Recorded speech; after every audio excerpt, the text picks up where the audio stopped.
माघ महात्म्य में 19वां अध्याय। वह पांचों कन्याएं इस प्रकार विलाप करती हुई बहुत देर प्रतीक्षा करके अपने घर लौटी। जब घर में आई तो माताओं ने कहा कि इतना विलंब क्यों कर दिया। तब कन्याओं ने कहा कि हम किन्नरियों के साथ क्रीड़ा करती हुई सरोवर पर थी और कहने लगी कि आज हम थक गई हैं और जाकर लेट गई। वशिष्ठ जी कहते हैं कि इस प्रकार आशय को छुपाकर वह विरह की मारी पड़ गई। उन्होंने घर में आकर किसी प्रकार की क्रीड़ा नहीं की। वह रात्रि उनको एक युग के समान बीती। सूर्य नारायण के उदय होते ही वह अपने आप को जीवित मानती हुई माताओं की आज्ञा लेकर गौरी पूजन करने वह कन्याएं वहां पर जाने लगी। उसी समय ब्राह्मण भी स्नान करने के लिए सरोवर पर आया। उसके आने पर कन्याओं ने वाह वाह किया, जैसे कमलिनी प्रातःकाल सूर्योदय को देखकर कहती है। उसको देखकर उनके नेत्र खुल गए और वह ब्रह्मचारी के पास चली गई। आपस में एक दूसरे का हाथ पकड़कर चारों तरफ से उसको घेर लिया और कहने लगी कि मूर्ख, उस दिन तू भाग गया था, लेकिन आज नहीं भाग सकता। हम लोगों ने तुमको घेर लिया है। ऐसे वचन सुनकर बाहुपाश में बंधे हुए ब्राह्मण ने मुस्कुराकर कहा, तुमने जो कुछ कहा सो ठीक ही है, परंतु मैं तो अभी विद्याभ्यास और ब्रह्मचारी हूँ। गुरुकुल में मेरा विद्याभ्यास पूरा नहीं हुआ है। पंडित को चाहिए कि जिस आश्रम में रहे उसके धर्म का पालन करे। इस आश्रम में मैं विवाह करना धर्म नहीं समझता। अपने व्रत का पालन करके और गुरु की आज्ञा पाकर ही विवाह कर सकता हूँ, उससे पहले नहीं कर सकता। ये बात सुनकर वह कन्याएं इस प्रकार बोली जैसे विशाख मास में कोयल बोलती हैं। वह कहने लगी कि धर्म से अर्थ और अर्थ से काम और काम से धर्म के फल का प्रकाश होता है।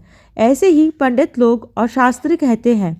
हम काम सहित धर्म की अधिकता से आपके पास आए हैं, सो आप पृथ्वी के सब भोगों को भोगिए। उस ब्राह्मण ने कहा कि तुम्हारा वचन सत्य है, किंतु मैं अपने व्रत को समाप्त करके ही विवाह कर सकता हूँ, पहले नहीं कर सकता। तब वह कन्याएं कहने लगी कि तुम मूर्ख हो। अनोखी औषधि, ब्रह्म बुद्धि, रसायन सिद्धि, अच्छे कुल की सुंदर नारियां तथा मंत्र जिस समय प्राप्त हो तभी ग्रहण कर लेना चाहिए। कार्य को टालना अच्छा नहीं होता। केवल भाग्य वाले पुरुष ही प्रेम से पूर्ण, अच्छे कुल से उत्पन्न, स्वयं वर चाहने वाली कन्याओं को प्राप्त होते हैं।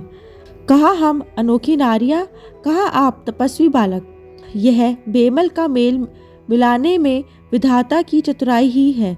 इस कारण आप हम लोगों के साथ गंधर्व विवाह कर लें।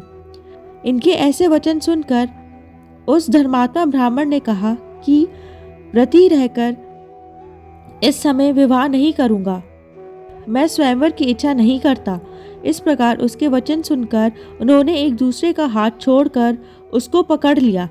सुशील और सुरस्वरा ने उसकी भुजाओं को पकड़ लिया।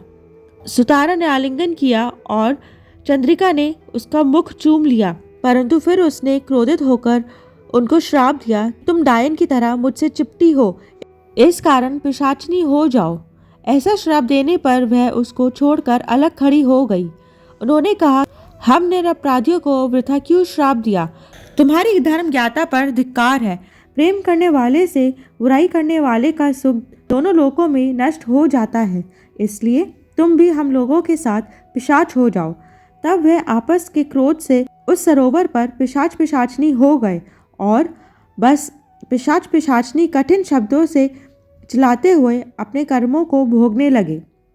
वशिष्ठ जी कहने लगे कि हे राजन, इस प्रकार वह पिशाच उस सरोवर के इधर उधर फिरते रहे। बहुत समय पश्चात मुनियों में श्रेष्ठ लोमेश ऋषि पौष शुक्ल चतुर्दशी को उस अच्छोट सरोवर पर स्नान करने के लिए आए। जब शुद्धा से दुखी इन पिशाचों ने उनको देखा तो उनकी हत्या करने के लिए गोल बांधकर उनको चारों तरफ से घेर लिया। वे निधि ब्राह्मण भी वहां पर आ गए और उन्होंने लोमेश ऋषि को साष्टांग प्रणाम किया।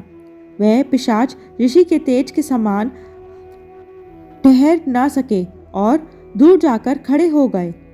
वे निधि हाथ छोड़कर लोमेश ऋषि से कहने लगे कि भाग्य से ही ऋषियों के दर्शन होते हैं, फिर उन्होंने गंधर्व कन्या और अपने पुत्र का परिचय देकर सब वृत्तांत सुनाया और कहा कि हे मुनीश्वर, ये सब ही श्राप मोहित होकर आपके सम्मुख खड़े हैं। आज इन बालकों का निस्तार होगा, जैसे सूर्योदय से अंधेरे का नाश हो जाता है। वशिष्ठ जी कहने लगे कि पुत्र के दुख से दुखी हुए।